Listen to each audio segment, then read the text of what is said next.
প্রতিদিন যদি তেল মশলা নাস্তা খেয়ে বোর হয়ে যাও তাহলে বিনা অয়েলের এই নাস্তাটা একবার বানিয়ে দেখতে পারো। এটা খেতে কিন্তু দারুণ লাগে।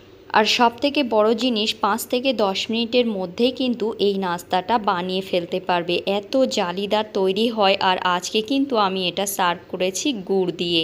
এটা কিন্তু নিজেদের পছন্দ মতো চাটনির সঙ্গেও খাওয়া যায়, কিন্তু গুড় দিয়েও খেতে দারুণ লাগে। বাইরে থেকে কিচ্ছু কিনতে হবে না, ঘরে থাকা সমস্ত জিনিস দিয়েই তৈরি হয়ে যাবে। তো এটা বানানোর জন্য আমি এখানে 1 কাপের মতো গমের আটা নিয়ে নিলাম। গমের আটা কিন্তু সবার বাড়িতেই থাকে। এর ভিতরে 1 চামচের মতো চিনি আর স্বাদ মতো নুন দিয়ে দিলাম। বেশি মশলাপাতিও কিন্তু ব্যবহার করতে হবে না। এবার রুম টেম্পারেচারে থাকা পানি দিয়ে অল্প অল্প করে পানি দিয়ে একটা ব্যাটার বানিয়ে নেব। একসঙ্গে কিন্তু পানি দেওয়া যাবে না। তো এখানে আমি কতটা পানি দিচ্ছি পরে আমি বলে দেব। আস্তে আস্তে করে আমি এখানে ব্যাটারটা প্রথমে বানিয়ে নেব। চাইলে কিন্তু হাত দিয়েও এটা মিক্সড করে নিতে পারো, অসুবিধা নেই।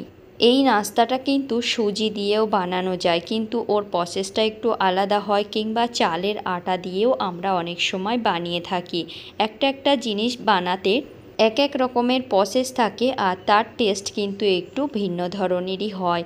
তো আমি এখানে লগভগ 1.25 কাপের মতো পানি দিয়ে দিলাম। এবার ঠিক ব্যাটারটা আমি বানিয়ে নিয়েছি, আমি তোমাদেরকে পরে দেখিয়ে দিচ্ছি আমি কতটা পাতলা রেখেছি। এখানে একটা জিনিস খেয়াল রাখতে হবে, এর ভিতরে যেন একদম লাম্পস না থাকে। এর ভিতরে কিন্তু আমি কোনো রকমের ফ্লেভার ব্যবহার করিনি, তেল তো একদমই ব্যবহার করিনি। খুব সুন্দর করে মিক্সড করে নেওয়ার পর এখানে 1/2 চামচের মতো বেকিং পাউডার দিয়ে দিলাম। এই বেকিং পাউডারটা কিন্তু দিতেই হবে, তবেই আমাদের নাস্তাটা জালিদার হবে। বেকিং পাউডারটা দেওয়ার পর খুব সুন্দর করে আমি মিক্সড করে নেব।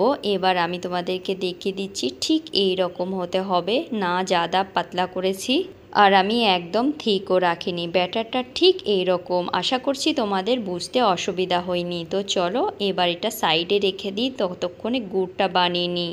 1/2 কাপের মতো গুড় আর 1/2 কাপের মতো পানি দিয়ে আমি এখানে ফুটতে দিয়েছি। ফুটে উঠলেই 2-3 মিনিট পর নামিয়ে নেব। এবার আমি নাস্তাটা বানানোর জন্য একটা ফ্রাই প্যানে 1 চামচের মতো তেল দিয়ে দিলাম। এবার এটাকে চারিদিকে করে নেব একটা ব্রাশের সাহায্যে। প্যানটা কিন্তু এই একবারই তেলটা লাগিয়ে নিলেই কিন্তু সমস্ত নাস্তাগুলো পরপর করে নেওয়া যাবে। এবার 1 চামচের মতো ব্যাটার দিয়ে কিছুক্ষণ ওয়েট করব। দেখতেই পাচ্ছ ওপর থেকে এরকম জালিদার তৈরি হবে। আমি এখানে তাড়াতাড়ি বানানোর জন্য ঢেকে দিয়েছিলাম। উপর থেকে একদম ড্রাই হয়ে এসেছে, এটা কিন্তু পাল্টে না দিলেও হয়। তো একটা নাস্তা কিন্তু আমার রেডি, আমি এটাকে নামিয়ে নিচ্ছি। সেম তাওয়াতে আমি তোমাদেরকে আর একটা বানিয়ে দেখিয়ে দিচ্ছি। আমি কিন্তু এখানে তেলের ব্যবহারটা মোটেও করিনি। আর 1 চামচ ব্যাটার নিয়ে নিলাম আর ঠিক সেমভাবেই দিয়ে দিলাম। কিছুক্ষণ ঢাকা দিয়ে ওয়েট করব। একদম রেডি আর একটা নাস্তা। তো এইভাবেই সমস্ত নাস্তাগুলো আমি বানিয়ে নিয়েছি। তেল ছাড়া নাস্তা একবার হলেও বানিয়ে দেখো, খেতে কিন্তু টেস্টি লাগে। চাইলে তোমরা এটা বাচ্চাদের টিফিনেও দিয়ে দিতে পারো। তো আজকে আমি এটা গুড়ের সঙ্গে পরিবেশন করলাম। গুড়টাকে আমি পাতলাই রেখেছি, বেশি ঘন করিনি। তো রেডি হয়ে গেল সার্ভ করার জন্য। রেসিপিটা যদি তোমাদের ভালো লেগে থাকে তাহলে একটা লাইক করো। আর আমার চ্যানেলে যদি নতুন বন্ধু হয়ে থাকো তাহলে চ্যানেলটাকে সাবস্ক্রাইব করে পাশে থেকো। তাহলে আজকের মতো আসি বন্ধুরা, আবার দেখা হবে একটা নতুন ভিডিওতে।